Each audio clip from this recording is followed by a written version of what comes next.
नमस्कार दोस्तों, हिंदी के आज का टॉपिक में हम काल के साथ प्रस्तुत हुए हैं। आप सभी लोगों का हमारे इस चैनल में बहुत बहुत स्वागत है।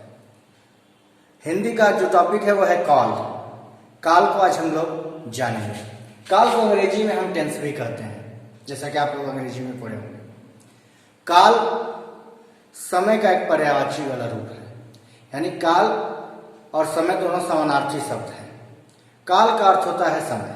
ठीक है दोस्तों, वैसे काल की परिभाषा है कि क्रिया के जिस रूप से करने या होने के समय में पूर्णता या अपूर्णता का बोध हो उसे हम काल कहते हैं। फिर सुन लीजिएगा दोस्तों, क्रिया के जिस रूप में करने या होने तथा पूर्णता या अपूर्णता का बोध हो उसे हम काल कहते हैं।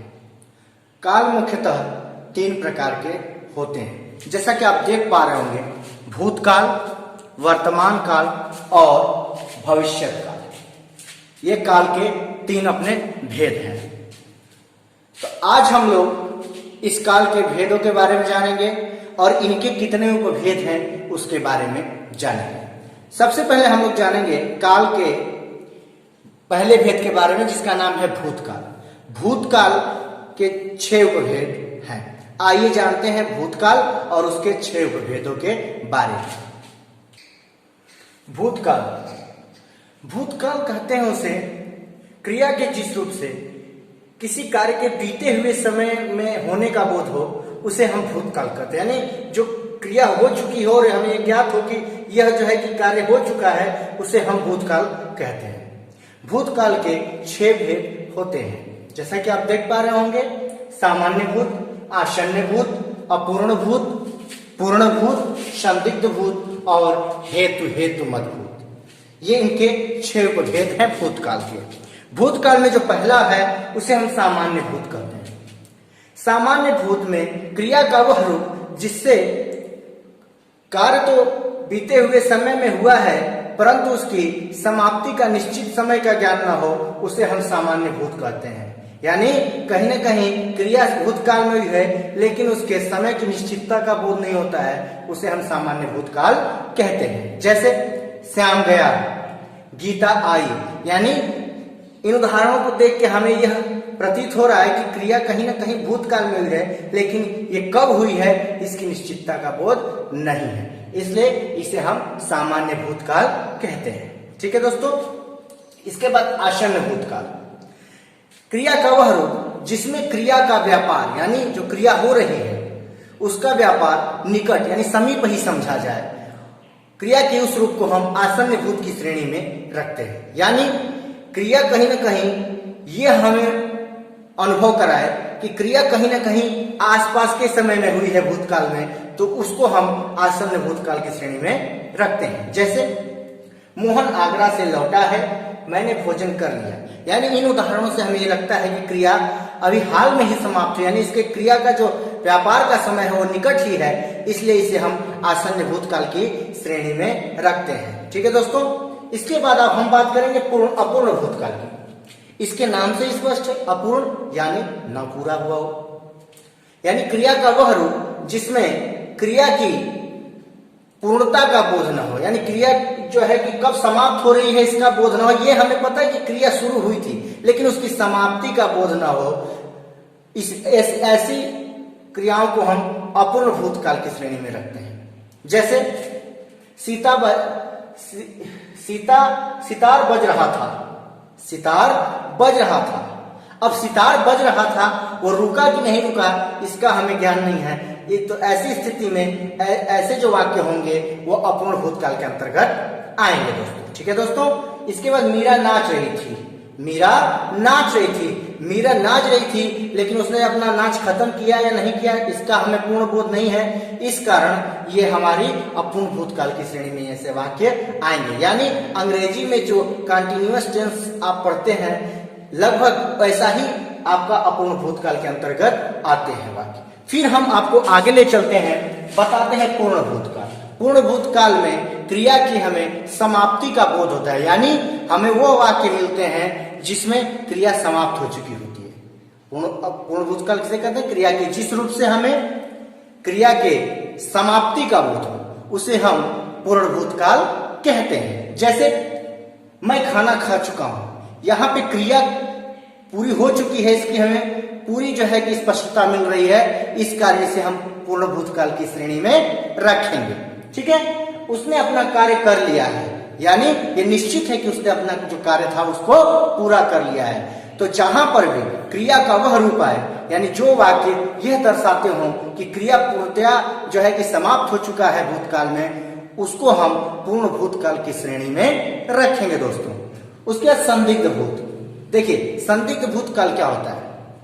संदिग्ध भूतकाल उसे कहते हैं कि क्रिया का वह रूप जिससे हमें इस बात का ज्ञान न हो कि क्रिया भूतकाल में हुई, पर हुई कि नहीं हुई इसका हमें ज्ञान न हो। यानी हमें यह पता है कि क्रिया भूतकाल में होने वाली थी, परंतु उसकी समाप्ति हुई कि नहीं हुई, कि क्रिया शुरू हुई कि नहीं हुई, ऐसी स्थिति जहां बनती है उन्हें हम संदिग्ध भूतकाल कहते हैं।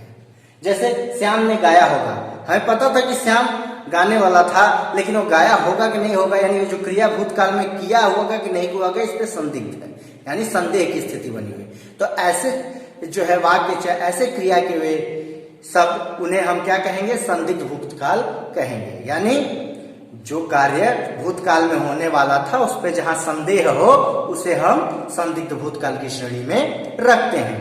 मीरा नाची होगी, मीरा नाची होगी, पता नहीं वो क्रिया हुआ होगा कि नहीं हुआ होगा, यहाँ पे संशय है, इसलिए इसे हम संदिग्ध भूतकाल की श्रेणी में रखते हैं। इसके बाद हेतु हेतु मदभूत, यानी हेतु हेतु मदभूत का अर्थ है कि क्रिया का वह रूप जहां पे एक क्रिया होने वाली थी परंतु किसी कारणवश पूर्ण नहीं हो पाई, उसको हम हेतु हेतु मदभूत काल की श्रेणी में रखेंगे। जैसे यदि वह पढ़ता तो परीक्षा में उत्तीर्ण हो जाता, यानी उसने क्रिया की होती, यानी जो क्रिया पास होने वाली जो क्रिया है वो पढ़ाई करने वाली क्रिया पे निर्भर, यानी क्रिया का वह रूप जिस जहां पे कार्य तो हुआ लेकिन किसी कारणवश पूर्ण नहीं हो पाया, उसे हम हेतु हेतु मदभूत काल की श्रेणी में रखते हैं। अब दोस्तों हम जानेंगे वर्तमान काल के उपभेद। तो आइए देखते हैं वर्तमान काल के उपभेद।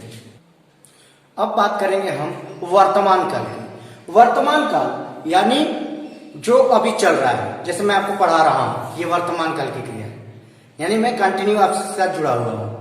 वर्तमान काल क्रिया का वह रूप जिससे क्रिया वर्तमान समय में होना पाया जाए उसे हम वर्तमान काल कहते हैं, यानी जो साक्षात आपके सामने चल रहा हो सजीव रूप से। ठीक है दोस्तों, इसके 3 भेद माने गए हैं। पहला सामान्य वर्तमान, संदिग्ध वर्तमान और अपूर्ण वर्तमान। ठीक है, सबसे पहले दोस्तों हम बात करेंगे सामान्य वर्तमान काल की। सामान्य वर्तमान काल क्या होता है? क्रिया का वह रूप जिसमें क्रिया वर्तमान काल में होना पाया जाए, या हमें यह पता चले कि क्रिया वर्तमान काल में हो रहा है या होता है, इससे उसे हम क्या कहेंगे? सामान्य वर्तमान काल कहेंगे।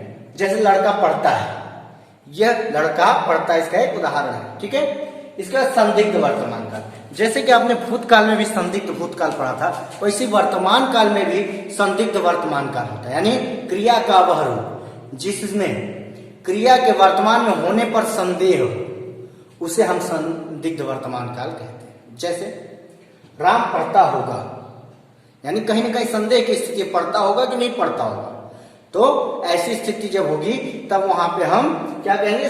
संदिग्ध वर्तमान काल कहेंगे। ठीक है दोस्तों, तीसरा है अपूर्ण वर्तमान काल, यानी क्रिया का वह रूप जहां पे वर्तमान काल में क्रिया के होने पर या न होने पे एक जो है कि संदेह की स्थिति पैदा हो, वहां पे अपूर्ण वर्तमान काल होती है ना। या कह सकते हैं कि क्रिया का वह रूप जहां पर क्रिया तो वर्तमान काल में हुई है लेकिन उसकी पूरी होने की निश्चितता नहीं है, वहां पे अपूर्ण वर्तमान काल होता है। जैसे वह पढ़ रहा है, वो पढ़ रहा है, ये अपूर्ण वर्तमान काल का एक उदाहरण है। ठीक है दोस्तों, अब हम लोग जानेंगे कि भविष्यत काल क्या होता है और भविष्यत काल के कितने भेद होते हैं। अब बात करेंगे हम भविष्यत काल की, जिसको अंग्रेजी में फ्यूचर टेंस भी कहते हैं। भविष्यत काल यानी क्रिया का वह रूप जिसमें क्रिया भविष्य काल में होने वाली हो, उस रूप को हम भविष्यत काल कहते हैं। इसके भी 3 भेद हैं। सामान्य भविष्य, संभाव्य भविष्य और हेतु मद भविष्यत काल। अब बात करेंगे सबसे पहले दोस्तों सामान्य भविष्यत काल की, यानी क्रिया का वह रूप जिसमें क्रिया भविष्य काल में होगी, इसका हमें बोध हो, उसे हम सामान्य भविष्यत काल कहते हैं। जैसे लता गीत गाएगी, यानी क्रिया कहीं न कहीं भविष्य में होने वाली है, इस बात का हमें बोध हो रहा है, इस कारण इसे हम सामान्य भविष्यत काल कहेंगे। ठीक है।